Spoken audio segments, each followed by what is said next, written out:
안녕하세요. 저는 이제 막 40 중반을 넘긴 홀몸의 아줌마인데요. 다 늙은 나이에 사연 읽는 것에 빠져서 구경하다가 제 사연과 비슷한 사정을 가진 분들이 많아 보여서 저도 저만의 사연 하나를 올려보고자 시도해보게 되었어요. 제가 읽은 사연 중에서 시누이 때문에 고통받는 올케 이야기도 있었는데 저는 반대로 올케 때문에 고충을 겪은 시누이 입장이거든요. 저야 물론 이미 지난 일들이지만 저 같은 분들이 몇 분 계신 걸 보고 지금에서도 위안을 좀 받았네요. 힘들었던 그 당시 이런 사연을 접했다면 좀 더 현명한 조언들을 많이 얻을 수 있을까요? 그럼 한때 저희 식구였던 기가 막힌 올케 이야기 써내려가 보도록 하겠습니다. 저는 아주 어릴 적부터 가난에 적응된 가정에서 자란 장녀였는데요. 태어나고 보니 부모님이 속도 위반으로 어쩔 수 없이 결혼하는 바람에 저를 낳았다는 걸 알게 되었고, 부모님은 서로 전혀 준비되지 않은 상태에서 저를 키웠다고 들었어요. 물론 직접 부모님께 들은 얘기는 아니었고요. 부모님이 매일같이 싸우셨는데 그 목청들이 워낙 커서 다른 방에 있던 제게 들릴 수밖에 없는 대화들이었기 때문이었죠. 부모님 싸움을 지켜보는 건 시간이 흘러도 적응되는 일이 아니더군요. 저는 워낙 가난하게 자라서 유치원은 당연히 갈 수가 없는 사정이었어요. 그래도 제가 어린 마음에 속으로 쾌재를 불렀던 건 교육 의무 때문에 어쩔 수 없이 초등학교는 다닐 수 있었다는 겁니다. 나중에 학교 들어가서 알았는데 초등학교는 가기만 하면 되는 곳은 딱히 아니더라고요. 다른 친구들은 부모님이 학교 간다고 학용품이나 가방을 사줘서 서로 자랑하고 그러던데 저는 형편 때문에 새 것이라곤 아무것도 걸치고 있지 않은 아이였어요. 엄마가 대충 이웃집 사람들과 친분을 만들어 얻어온 물건이나 옷을 입고 다녔죠. 옷도 어디서 주워왔는지 모를 옷처럼 꾀지지한 것들만 입고 다녔거든요. 그래도 제가 성격 하나는 딱히 모난 데가 없어서 친구랑 잘 어울려 놀았다는 게 참 장점이었어요. 친구들이 가끔 너는 아빠가 뭐 사줬어? 엄마가 생일 파티 해줬어? 이런 거 물어보기도 했는데 그때마다 저는 솔직하게 말해주었죠. 우리 집은 가난해서 가족끼리 선물 줄 수 있는 돈이 없다고. 정말 다행인 게 제가 좋은 친구들만 둬서 그런지 오히려 친구들은 그걸 듣고 학교에서 어려운 친구는 도와줘야 되는 거라고 저한테 간식거리들을 많이 사주곤 했어요. 문구점 가도 불량식품 하나 더 사서 꼭 저를 챙겨주더군요. 용돈이라고 없던 저는 친구들에게 얻어먹은 그 많은 보답을 친구들 마음을 즐겁게 해주는 걸로 갚았습니다. 또 제가 성적이 좀 좋은 편이었는데 친구들이 공부 모르는 거 있으면 가르쳐 주기도 했거든요. 그랬더니 저 때문에 몇몇 친구들이 성적이 오르기도 했는데요. 덕분에 친구 부모님한테서 맛있는 걸 대접받은 적도 있었어요. 그렇게 제 사정에 맞추어 나름의 사회생활을 꾸려나가다 보니 초3이 되었는데 그때 아주 귀여운 남동생을 얻게 되었지 뭡니까? 아기라는 게 너무 신기하더라고요. 저는 동생이 생겼다는 사실에 너무 기뻤으나 부모님은 남동생 때문에 하루하루 싸움의 빈도가 늘어만 갔어요. 왜냐면 남동생 역시나 제가 태어나게 된 이유처럼 실수로 생겨버린 거였거든요. 아빠는 아이에 대한 일말의 애정도 없는지 엄마가 임신을 했다는 사실을 듣고 애 지우라며 생난리만 피웠어요. 아빠 생각도 이해는 해요.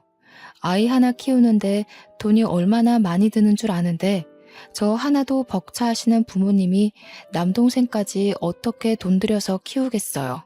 제 옷 살 돈도 없어서 저는 매일 얻어온 옷, 입었던 옷만 몇 번을 돌려 입는 판국이고 식비도 아낄 대로 아끼는 상황이었는데 입이 하나 더 늘어난 셈이니. 그런데도 엄마는 현재의 형편보다 이미 품어버린 남동생의 존재가 더 소중했나 봅니다. 아빠한테 손찌검을 당하면서까지 남동생을 끝까지 지켜서 결국 출산을 하게 되었어요. 남동생이 세상 밖에 나올 수 있었던 건 아득바득 우겨서 지켜낸 엄마의 공이 컸죠. 저도 동생을 은근 원했기에 자식을 죽이고 싶지 않던 엄마의 마음은 100% 이해했다만 사실 걱정이 안 되는 건 아니었어요.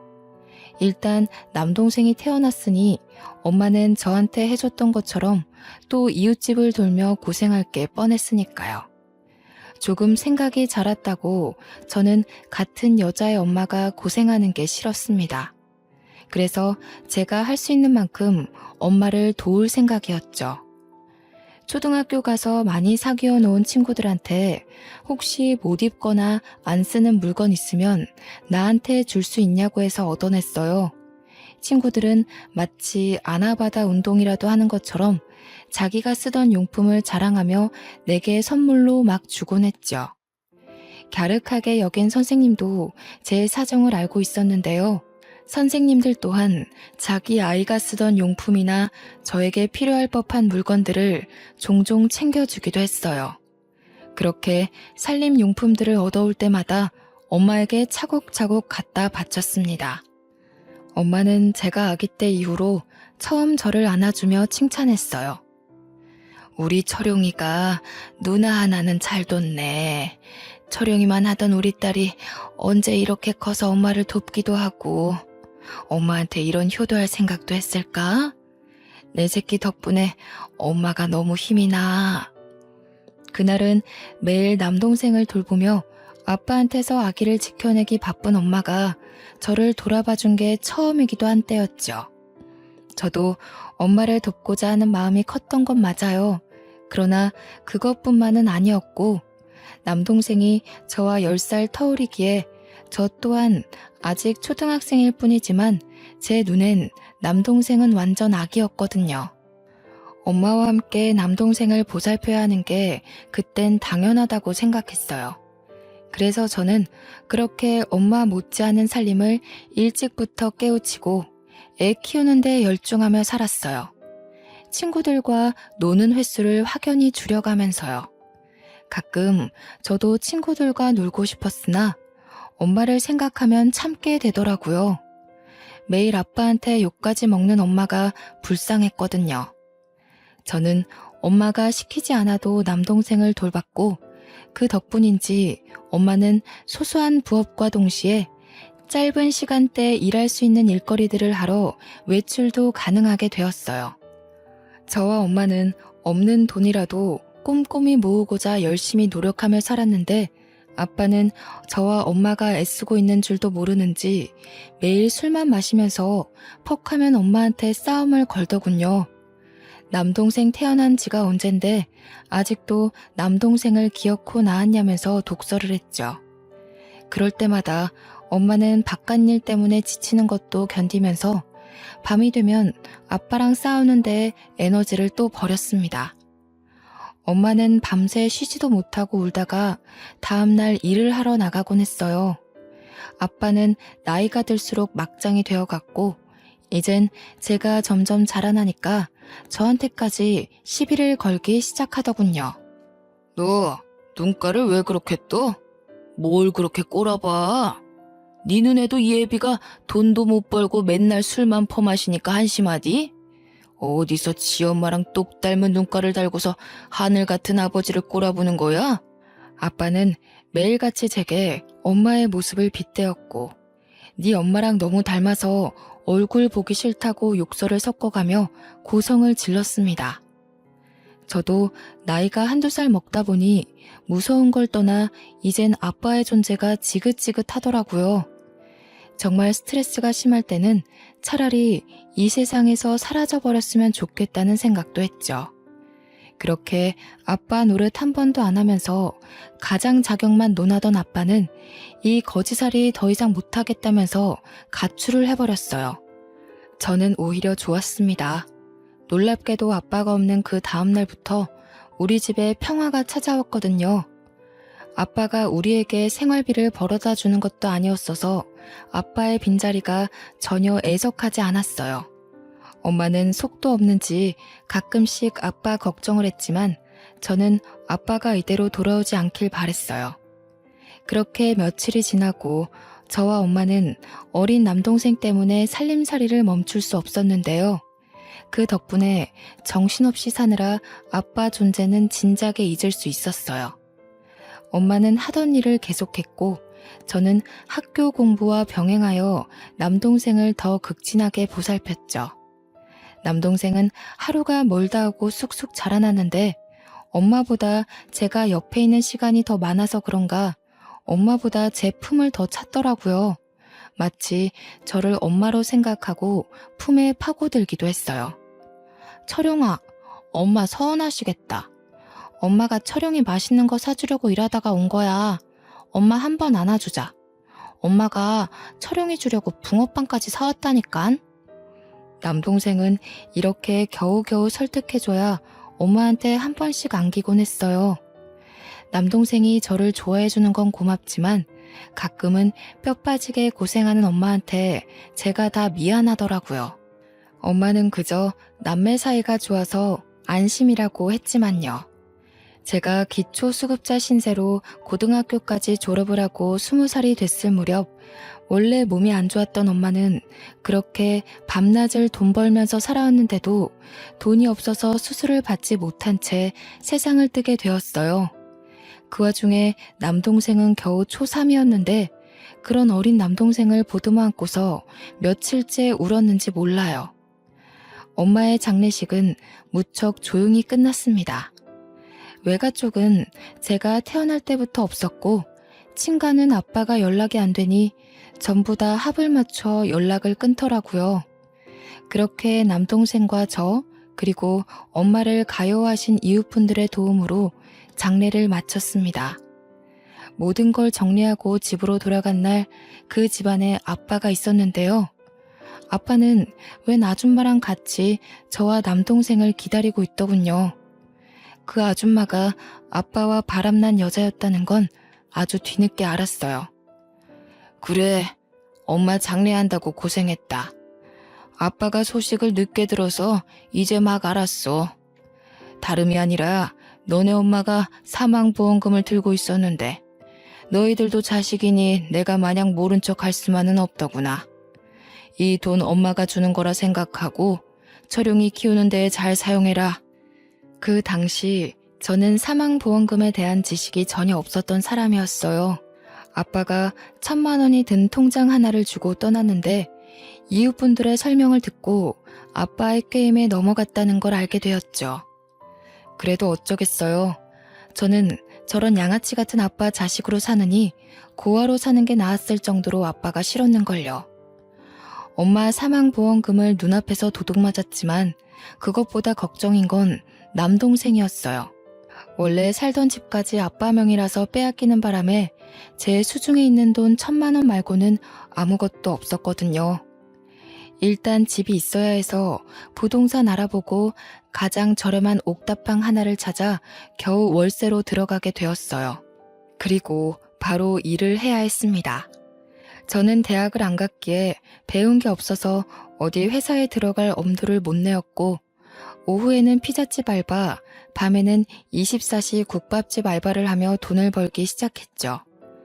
제가 인복이 좋은 건지 사장님들이 다 좋은 분이라 제 사정을 알고는 가끔 피자나 국밥을 챙겨줬는데 그걸 얻어서 남동생과 함께 먹었던 기억이 납니다. 저는 제게 드리는 돈 한 푼 없이 최대한 아껴서 남동생이 초중고를 무사히 마칠 수 있도록 키웠어요. 저처럼 살게 하고 싶지 않아서 대학까지도 꼭 보내주려 했는데 남동생이 고생하는 저를 생각해 대학을 포기해버리더라고요. 제가 설득해도 심지가 너무 굳건해서 결국 남동생 의견에 지고 말았죠. 남동생은 곧바로 공시 준비를 시작했고 알바를 병행했음에도 3년 만에 시청 공무원에 합격하는 노력을 보여줬어요. 덕분에 남동생이 벌어오는 급여가 우리 삶에 큰 도움이 되었고 저와 남동생은 벌어오는 돈을 함께 모아서 몇 년 후 작은 아파트로 이사 갈 수 있게 되었습니다. 누나, 나 때문에 어린 나이부터 진짜 많이 고생했어. 나 어렸지만 다 알고 있었어. 누나가 누나 삶 포기하면서까지 나한테 부모님이 되어줬다는 거. 그래서 이젠 내가 누나한테 효도하고 싶어. 누나가 뒷바라지 해준 거 보답하고 싶어서 이 집 명의는 누나 걸로 했어. 이 아파트 같이 돈 모아 샀다지만 솔직히 남동생 지분이 80%였습니다. 남동생이 산 거나 마찬가지인 거죠.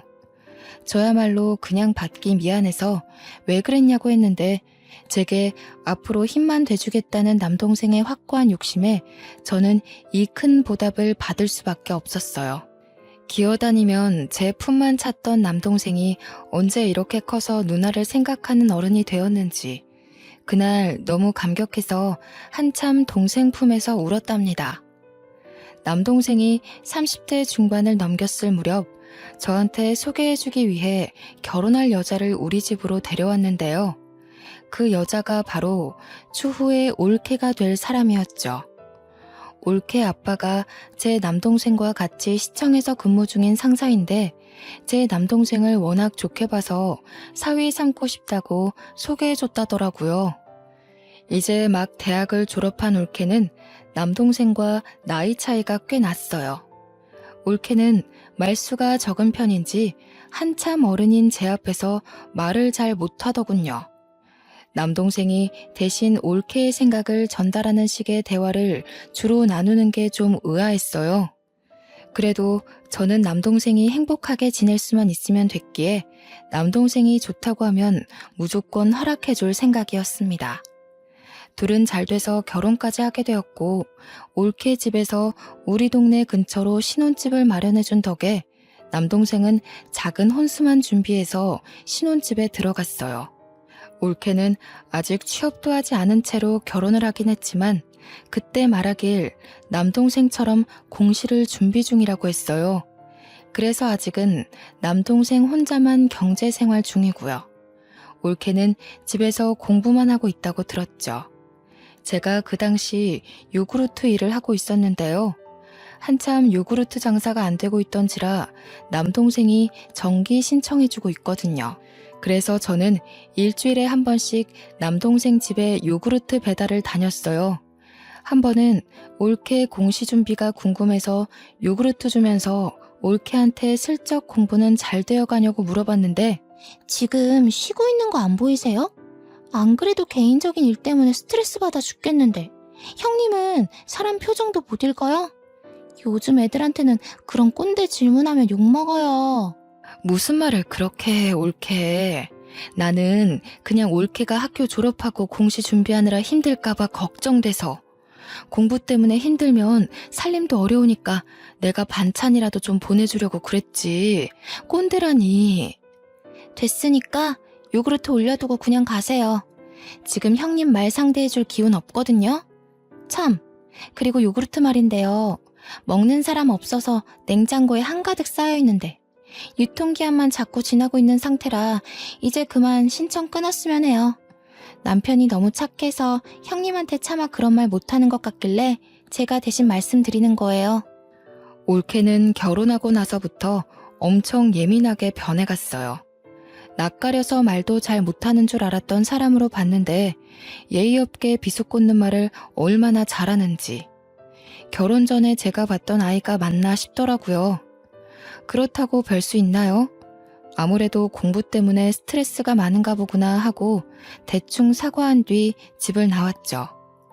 결혼 전후가 너무 천지 차이라 저는 아직 올케의 변한 모습이 익숙하지 않았거든요. 올케가 못된 것이 아니라 공시 준비 때문에 스트레스가 극심한 거다라고 생각하는 게 더 편했습니다. 한날은 제가 요구르트 배달하다가 아파트 주차장에서 교통사고를 당했는데 큰 사고는 아니었고 종아리뼈에 금이 가서 다리 한쪽을 깁스하게 된 정도였어요. 목발 신세가 되었어도 일상에는 그리 문제되진 않았지만 단지 경제 활동을 중단해야 해서 생활비가 걱정이었죠.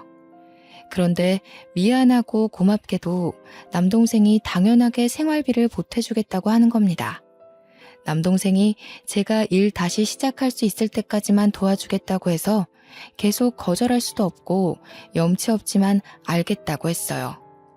저도 도움이 필요한 상황이었기에 남동생 제안을 완강하게 거절하지 못하겠더라고요. 그 옆에는 올케가 함께 있었는데요. 올케는 아픈 저를 두고도 못마땅한 표정을 짓고 앉아선 말도 안 하고 자리만 축내다가 돌아갔어요. 언제부턴가 느낀 거지만 올케가 남동생이 제게 돈을 쓰는 걸 싫어하는 티를 내기 시작하는 거 있죠. 요구르트 신청도 어찌 보면 남동생이 저한테 돈 드리는 거나 마찬가지잖아요. 그 얼마 안 되는 걸 굳이 끄는 것도 설마 돈 때문인가 싶은 생각이 점점 들게 만들더군요. 교묘하게 남동생 몰래 제 눈에만 그 예의 없는 모습을 드러내는 것 같은데 제 착각이라고 하기엔 갈수록 올케의 말들이 대놓고 독해지는 걸 느꼈어요. 저번에 보내주신 장아찌 반찬 있잖아요. 배달 과정에서 쏟아졌는지 집안까지 냄새가 엄청 번져서 냄새 빼는 데만 일주일이 걸렸어요. 먹지도 못하고 다 버렸잖아요. 남편도 냄새 난다고 치우라더라고요. 버렸다고? 아니, 조금 쏟아져도 먹을 수는 있어. 원래 국물 없이도 먹는 장아찌야. 철웅이가 그걸 얼마나 좋아하는데 그 아까운 걸 버리면 어떡하니? 차라리 나한테 바로 말하지 그랬어. 남편이 싫어했다니까요. 철용 오빠 저랑 살면서 형님이랑 지내던 생활 방식과는 많이 달라졌어요. 당연히 입맛도 그렇고요. 아무튼 그런 냄새나는 음식은 앞으로 자제해주세요. 얼마나 버르장머리가 없던지 하다못해 올케는 이제 남동생이 일주일에 한 번 제 집에 오는 것도 불만을 표하기 시작했는데요.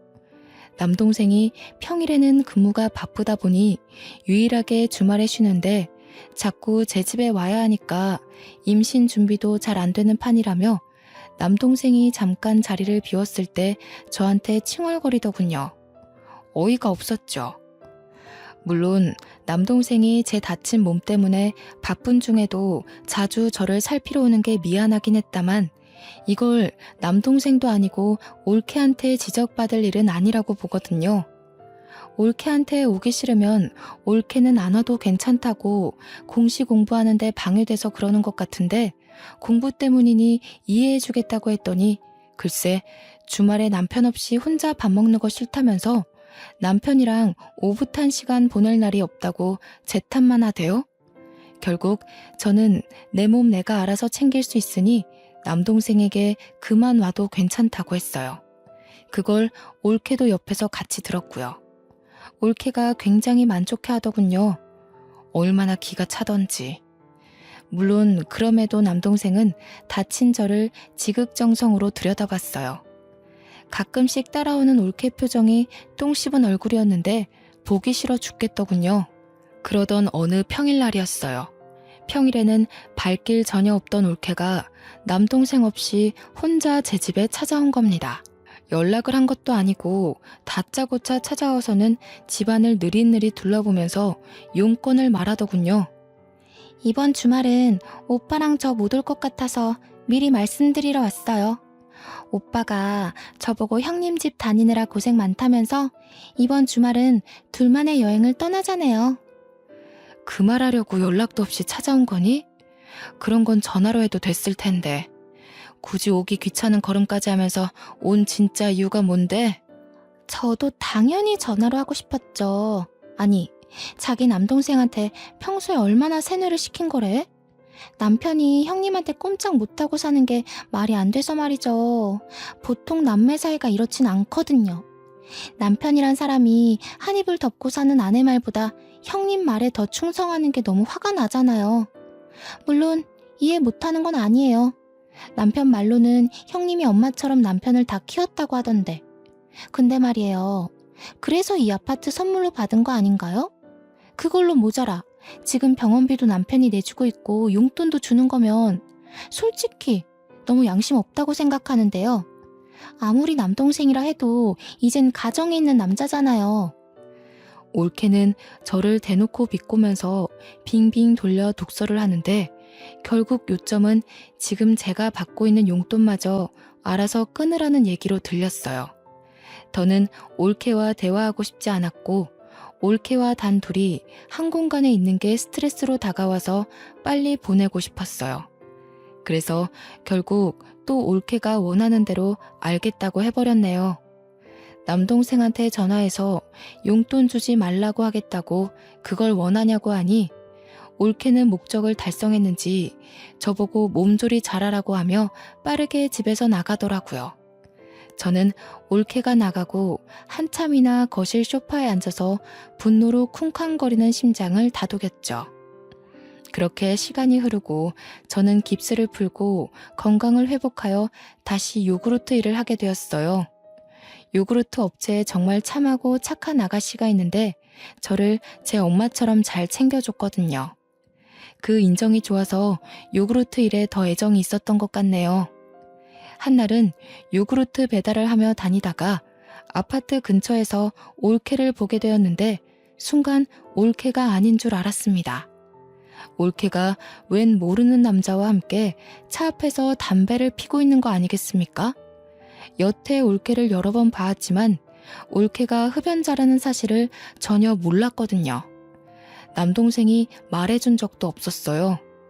생경한 올케 모습에 너무 놀라서 요구르트 전동차를 갓길에 세우고 올케에게 뛰어갔습니다.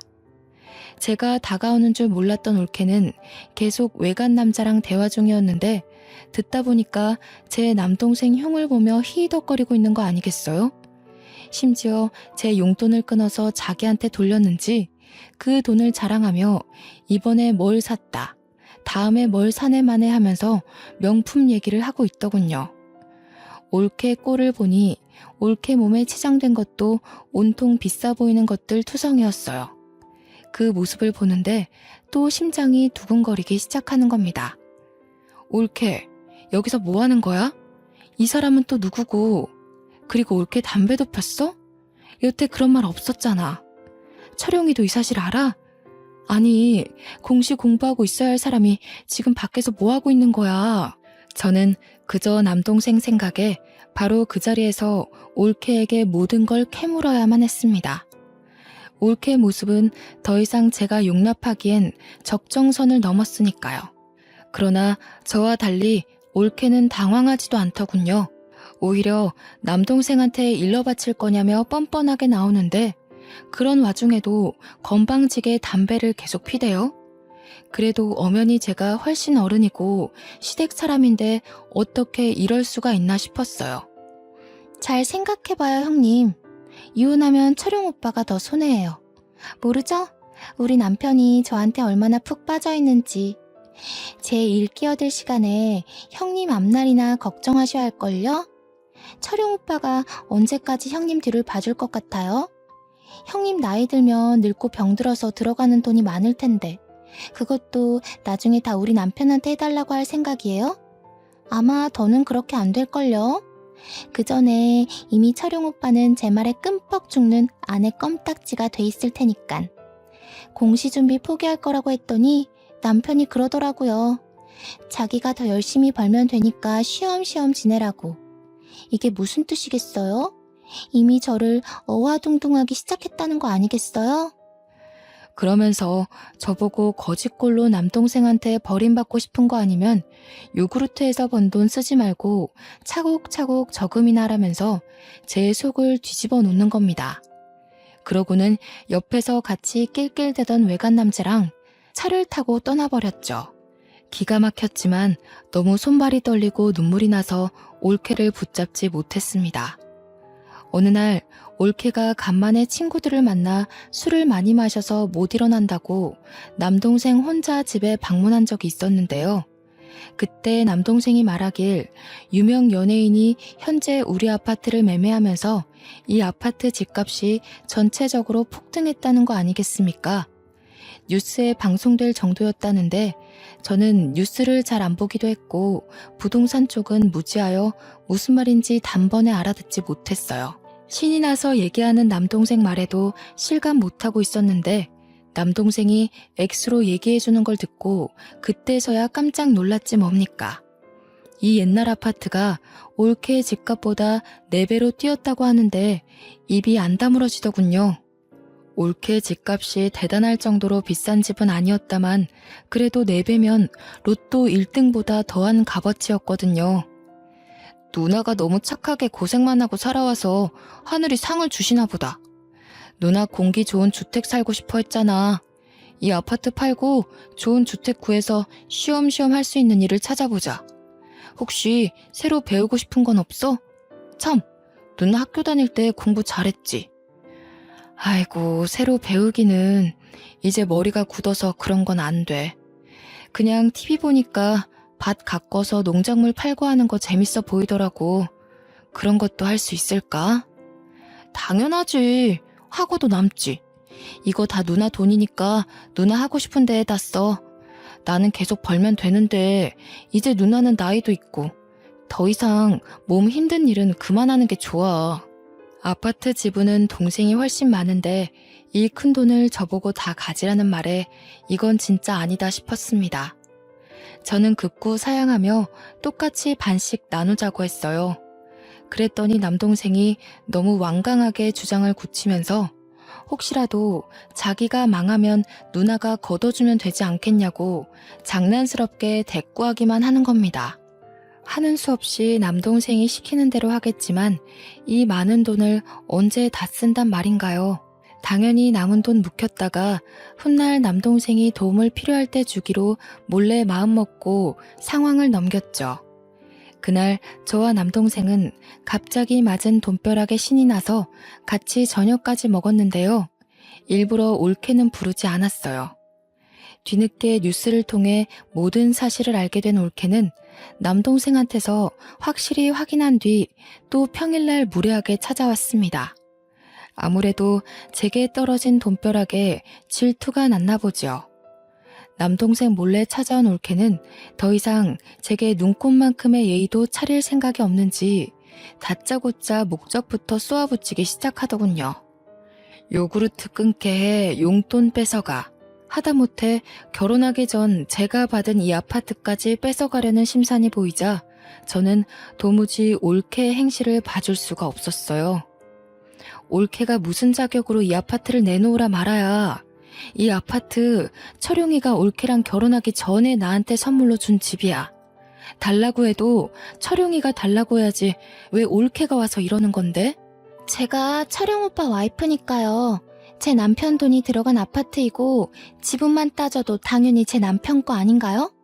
전 우리 남편의 1순위 가족이에요. 결혼하는 순간 형님이 아닌 제가 남편한테 우선순위라고요. 그러니까 제 돈 들어간 거나 마찬가지고 저한테도 권리 있죠. 철용이 돈이 80% 들어가긴 했다만 나도 돈 보태서 같이 마련한 집이야. 올케가 이래라 저래라 할 자격은 없다고 보는데? 그 20% 떼서 돌려줄게요. 그리고 솔직히 코딱지만큼 보탠 돈 때문에 내 집이라고 우기는 건 양아치 심보 아닌가요? 남동생을 아들처럼 키웠다면서요. 지금 아들 돈 욕심내는 걸로밖에 안 보이는데요. 뭐라고? 올케, 내가 여태 참았는데 말하는 꼬락서니가 왜 이렇게 못됐어? 철용이는 네가 이런 아이인 거 아니? 모르니까 저한테 간도 빼줄 것처럼 헌신하고 살겠죠. 철용 오빠는 제가 그저 귀엽고 예뻐 죽겠나 봐요. 해달라는 거 다 해주고 어리광 부려도 다 받아주고. 철용 오빠 솔직히 착한 거 말고는 매력 없어서 여자한테 인기 없을 타입인데 제가 결혼해준 거예요. 지내다 보니까 머슴처럼 헌신하는 모습이 재밌긴 하더라고요. 뭐야? 너 지금 뭐라고 했니? 그게 남편한테 할 소리야? 어디서 못 배운 게 굴러들어와선 내 동생 앞길을 막으려 해. 집에서 그렇게 가르치디? 결혼한 여자가 지 처신 똑바로 할 줄도 모르고 담배나 피고 바람 피면서 그렇게 남편 얼굴 똥칠하게 만들라고 배웠어? 올케야말로 지금 내 동생 돈 욕심 내는 거 아니야? 돈도 안 버는 게 집에서 거머리처럼 늘어져가지고 그저 내 동생이 돈 주면 엉뚱한 짓만 하고 어디서 이런 여우 같은 기집애가 내 동생 인생에 끼어들어선. 저는요, 저를 모욕하는 건 참아 넘겨도 제 남동생을 욕되게 하는 건 절대 참을 수가 없어요. 저와 엄마가 얼마나 애지중지하며 키운 귀한 아들내미인데요. 한참 어린 것이 배운 것도 없고 어른 공경도 못할 거면 적어도 지 남편 등쳐먹는 짓은 하지 말아야 되잖아요. 저는 들끓는 분노를 더는 못 참고 올케한테 퍼부어 버렸습니다. 우리는 처음으로 대판 다투게 된 거죠. 제가 말로 조금 덤볐더니 글쎄 이 어린 것이 더 건방지게 나오는 거 아닙니까? 올케가 인정사정 없이 제 뺨을 치는데 올케의 덩치가 저보다 커서 저는 그 힘에 밀려 넘어지고 말았어요. 웃기네. 꼴의 어른이라고 대우해주려 했더니 다 늙은 아줌마가 주제도 모르고. 내 남편 앞길 막고 있는 사람이 누군데? 남동생 돈 빨아먹는 기생충이 어디다 대고 여우라는 거야 지금? 그때 뭐 하는 짓이냐고 소리치며 들어온 사람이 있었는데 다름 아닌 남동생이었습니다. 주택 알아본다고 며칠 저와 연락을 자주 했는데 마침 부동산에서 오늘 시간 된다는 말에 반차를 쓰고 기쁜 마음으로 저를 찾아온 거였더라고요.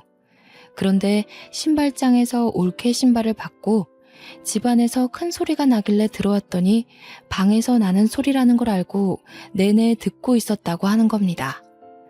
올케와 제가 나눈 대화들을 처음부터 들은 것 같더군요. 남동생이 나타나자 올케는 눈에 띄게 당황하며 어쩔 줄 몰라 서 있었어요. 놀란 건 저도 마찬가지였고 순간 이 꼴을 보인 걸 깜빡 잊을 정도로 남동생을 멍하니 보기만 했죠. 올케를 제게서 떨어뜨린 남동생이 주저앉아 있는 저를 부축해주는데 그 사이 올케가 급하게 남동생의 팔을 붙잡으며 절절 매기 시작하는 겁니다. 오빠, 오해야. 형님이 먼저 나보고 오빠 인생 망치는 여우라고 욕하잖아. 나 부모님한테도 욕 한 번 안 듣고 살아온 사람인 거 알지? 순간 놀라서 나도 모르게. 남동생은 올케의 접촉이 기분 나빴는지 팔을 휘둘러 올케를 밀쳐내더군요. 올케는 남자 힘에 못 이겨 방금 전에 저처럼 바닥을 나뒹굴었습니다. 오해? 동네 떠나가도록 우리 누나 욕하면서 소리쳐놓고 오해? 내가 너 양아치 짓 하는 거 진짜 몰랐을 것 같아? 우리 누나한테 실망스러운 모습 보이기 싫어서 어쩔 수 없이 이 결혼 유지하고 있었던 거야. 네가 진작에 형편없는 여자라는 거 알았는데도 누나 생각해서 참고 살았다고. 알고 있었다니? 언제부터? 오빠 어제까지만 해도 나한테 잘해주고 나밖에 없는 것처럼 했잖아. 설마 형님이 꼰질렀어요? 제 남편한테 꼰질러서 저랑 제 남편 사이 망치려고 했던 거예요? 항상 이런 식이었구나.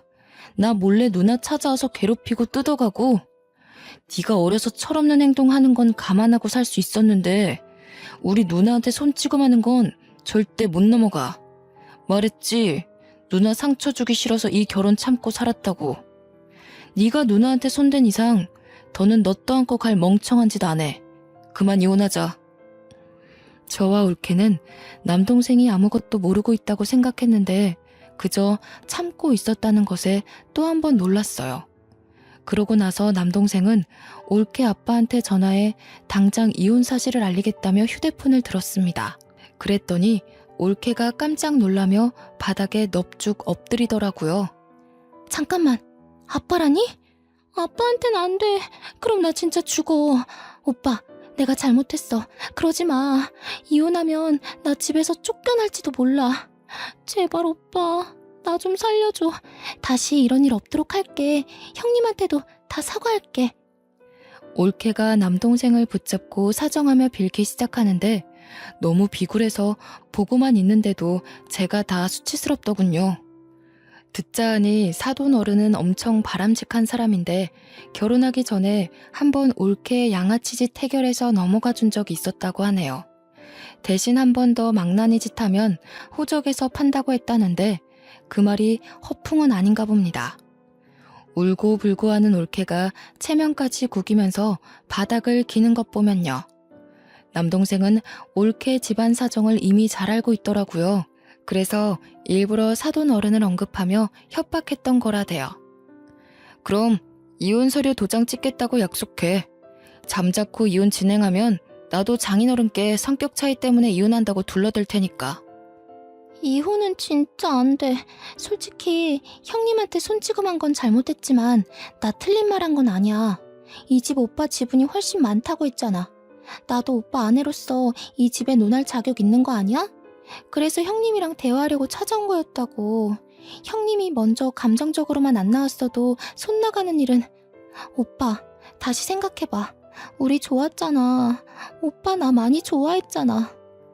옆에서 듣는데 올케가 진짜 못 배워먹은 게 맞나 봐요. 이혼 얘기가 오가는 상황에 아직도 아파트 가지고 물고 늘어지고 싶을까요? 저 머리로 대학은 어찌 나왔는지 모르겠네요. 빡친 남동생은 결국 바로 올케 아빠한테 전화해버렸어요. 자신의 멍청한 판단력 때문에 올케는 아빠한테 불려갔고요. 그렇게 남동생 부부는 이혼을 하게 되었습니다. 올케가 이혼을 인정하지 않아서 일이 복잡해질 거라 생각했는데 다행히 올케 아빠가 우리 남매를 찾아와 사과하더라고요. 딸 정신머리를 고쳤다고 생각했는데 역시 사람은 고쳐 쓰는 거 아닌가 보다면서 자기 딸 때문에 남동생 인생 어지럽혀서 미안하다고 진심으로 용서를 구하시는데 저와 남동생은 그 진정성에 바로 받아줄 수밖에 없었죠. 장인어른의 올바른 판단 덕분에 남동생은 무난하게 합의 이혼으로 갈 수 있었습니다. 올케는 호적에 파인 건 아니지만 반성하라는 의미로 정신 차릴 때까지 방문 잠그고 외출도 못하게 막고 있다는 소식을 들었네요. 이혼이 있고 며칠 후 저와 남동생은 아파트를 정리하고 주택 좋은 데를 구해서 이사를 했답니다. 그 주택이 남동생 직장과는 차로 50분이나 걸리는 거리였지만 남동생이 저와 함께 있고 싶다고 해서 같이 지내게 되었어요. 남동생은 결혼에 진절머리가 난 상태라 일에만 열중하며 외롭게 살고 있는데요.